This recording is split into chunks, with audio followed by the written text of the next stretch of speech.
And liftoff of the 25th Space Shuttle mission, and it has cleared the tower. Now control. Roger, roll, Challenger. Good, roll program confirmed. Challenger now heading down range.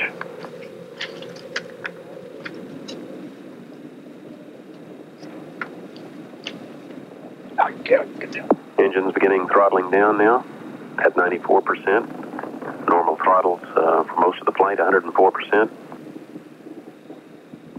We'll throttle down to 65% shortly. Engines at 65%, 3 engines running normally, 3 good fuel cells, 3 good APUs. Velocity 2,257 feet per second. Altitude 4.3 nautical miles. Downrange distance 3 nautical miles.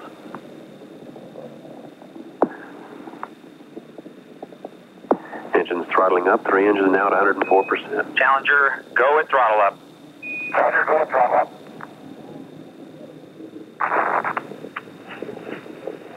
1 minute 15 seconds. Velocity 2,900 feet per second. Altitude 9 nautical miles. Downrange distance 7 nautical miles. Those are the parents, Ed and Grace Corrigan, the parents of Krista McAuliffe. It appears at this point they don't know what has happened, but others, of course, realize that something seriously has gone wrong.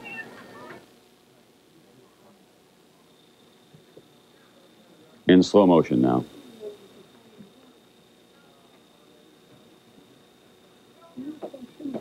To my eye, at least, it appears that the entire external tank just came apart and became one gigantic fireball. It would have been, at that point, a bomb. To the right, you see the solid rocket booster peeling off. It appears that it was that big fuel tank that we see attached to it, the largest part of the shuttle program, that just seemed to come apart. And, of course, it is chock-a-block with volatile oxygen and hydrogen, too. Explosion of the Space Shuttle Challenger approximately a minute and a half after launch from here at the Kennedy Space Center. I regret that I have to report that based on very preliminary searches of the ocean where the Challenger impacted this morning, these searches have not revealed any evidence that the crew of Challenger survived. The dedicated crew members of Challenger are Commander Francis Dick Scobie, pilot Michael J. Smith, mission specialist Dr. Judy Resnick, Ellison Onizuka, and Dr. Ronald McNair. And payload specialists on board were Krista McAuliffe and Greg Jarvis. All early indications in the Launch Control Center, the Kennedy Space Center, have indicated that the launch was normal up to approximately 11:40 a.m. this morning, about a minute or so into the flight. Flight controllers in the Launch Control Center here and in the Mission Control Center in Houston were polled immediately after the explosion, reported that they did not see anything unusual up to that point. The solid rocket booster recovery ships were immediately dispatched to the area approximately 18 or so miles downrange from Kennedy, along with various Coast Guard and military ships, helicopters, and planes. I have taken an immediate action to form an interim investigating board to implement early activities in this tragedy. Data from all of the shuttle instrumentation, photographs, launch pad systems, hardware, cargo, ground support systems, and even notes made by any member of the launch team and flight ops team are being impounded for study. A formal board will be established by the acting administrator very, very shortly. Subsequent reports on this tragedy will be made by this formal review board.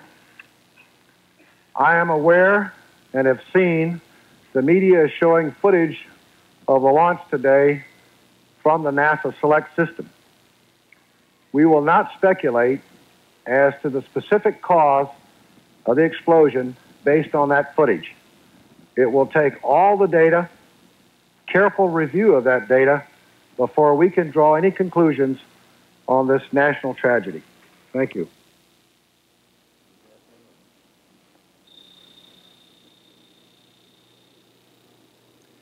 Ladies and gentlemen, I'd planned to speak to you tonight to report on the State of the Union. But the events of earlier today have led me to change those plans. Today is a day for mourning and remembering. Nancy and I are pained to the core by the tragedy of the Shuttle Challenger. We know we share this pain with all of the people of our country. This is truly a national loss. 19 years ago, almost to the day, we lost 3 astronauts in a terrible accident on the ground. But we've never lost an astronaut in flight. We've never had a tragedy like this. And perhaps we've forgotten the courage it took for the crew of the shuttle. But they, the Challenger 7, were aware of the dangers, but overcame them and did their jobs brilliantly. We mourn 7 heroes: Michael Smith, Dick Scobie, Judith Resnick, Ronald McNair, Ellison Onizuka, Gregory Jarvis, and Krista McAuliffe. We mourn their loss as a nation together. The families of the 7, we cannot bear, as you do, the full impact of this tragedy. But we feel the loss, and we're thinking about you so very much. Your loved ones were daring and brave, and they had that special grace, that special spirit that says, give me a challenge, and I'll meet it with joy. They had a hunger to explore the universe and discover its truths. They wished to serve, and they did. They served all of us. We've grown used to wonders in this century. It's hard to dazzle us. But for 25 years, the United States space program has been doing just that. We've grown used to the idea of space, and perhaps we forget that we've only just begun. We're still pioneers. They, the members of the Challenger crew, were pioneers. And I want to say something to the school children of America who were watching the live coverage of the shuttle's takeoff. I know it's hard to understand, but sometimes painful things like this happen. It's all part of the process of exploration and discovery. It's all part of taking a chance and expanding man's horizons. The future doesn't belong to the faint-hearted. It belongs to the brave. The Challenger crew was pulling us into the future, and we'll continue to follow them. I've always had great faith in and respect for our space program, and what happened today does nothing to diminish it. We don't hide our space program. We don't keep secrets and cover things up. We do it all up front and in public. That's the way freedom is, and we wouldn't change it for a minute. We'll continue our quest in space. There will be more shuttle flights and more shuttle crews, and yes, more volunteers, more civilians, more teachers in space. Nothing ends here. Our hopes and our journeys continue. I want to add that I wish I could talk to every man and woman who works for NASA or who worked on this mission and tell them your dedication and professionalism have moved and impressed us for decades, and we know of your anguish. We share it. There's a coincidence today. On this day, 390 years ago, the great explorer Sir Francis Drake died aboard ship off the coast of Panama. In his lifetime, the great frontiers were the oceans, and a historian later said he lived by the sea, died on it, and was buried in it. Well, today, we can say of the Challenger crew, their dedication was, like Drake's, complete. The crew of the Space Shuttle Challenger honored us for the manner in which they lived their lives. We will never forget them, nor the last time we saw them, this morning, as they prepared for their journey and waved goodbye and slipped the surly bonds of earth to touch the face of God. Thank you.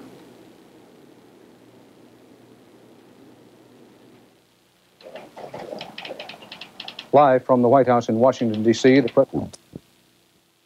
And look at that and assess that in great detail. I do not have any detailed reports right now on debris. Bruce Nichols. Mr. Moore, with all the delays that you experienced last week, the delay again this week, Was there any pressure building at all to try to get this one off the ground with the pressure up there? And who made the final decision to go or no go? There was absolutely no pressure to get this particular launch off. We have always maintained that flight safety is our top priority consideration in the program, and we look at the status and readiness of the systems based on that. We thoroughly reviewed the activities over the weekend and yesterday, and continually reviewed the status of Challenger right up until launch this morning. All of the people involved in this program, to my knowledge, felt that Challenger was quite ready to go, and I made the decision, along with the recommendation from the team supporting me, that we launch.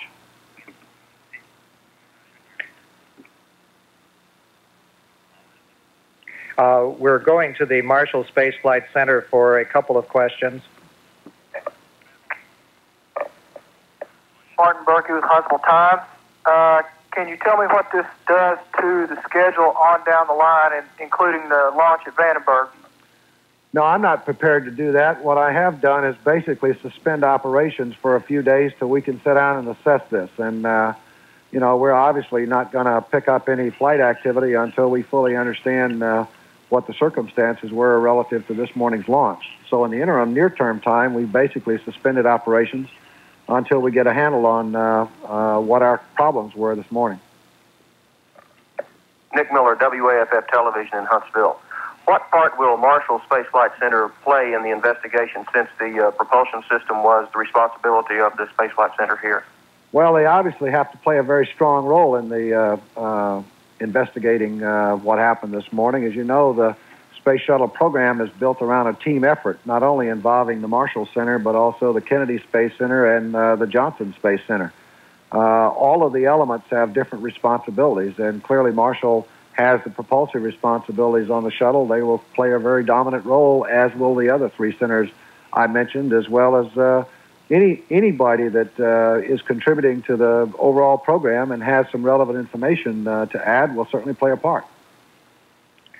Okay, we're moving to Washington for questions from NASA headquarters.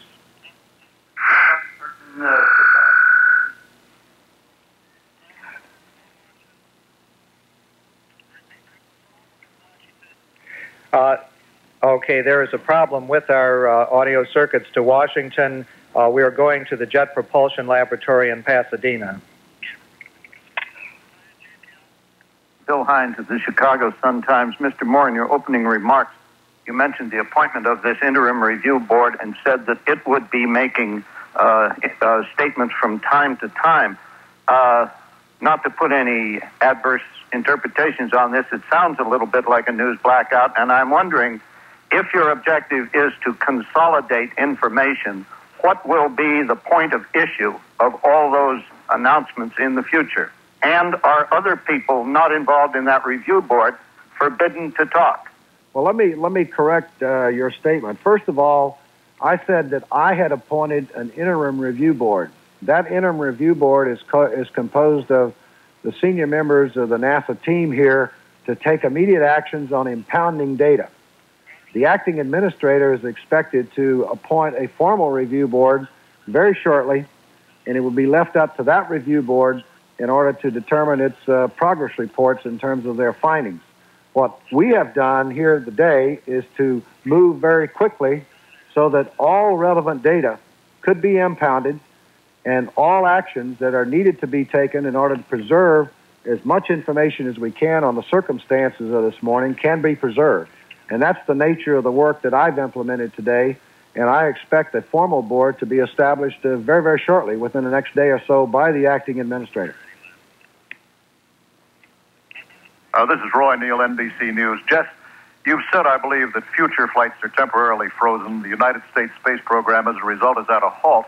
Now, based on your experience, how long would you estimate that this investigation will take? 6 months, a year, before you get back in business? Roy, it is, as you know, it is very difficult to estimate that time.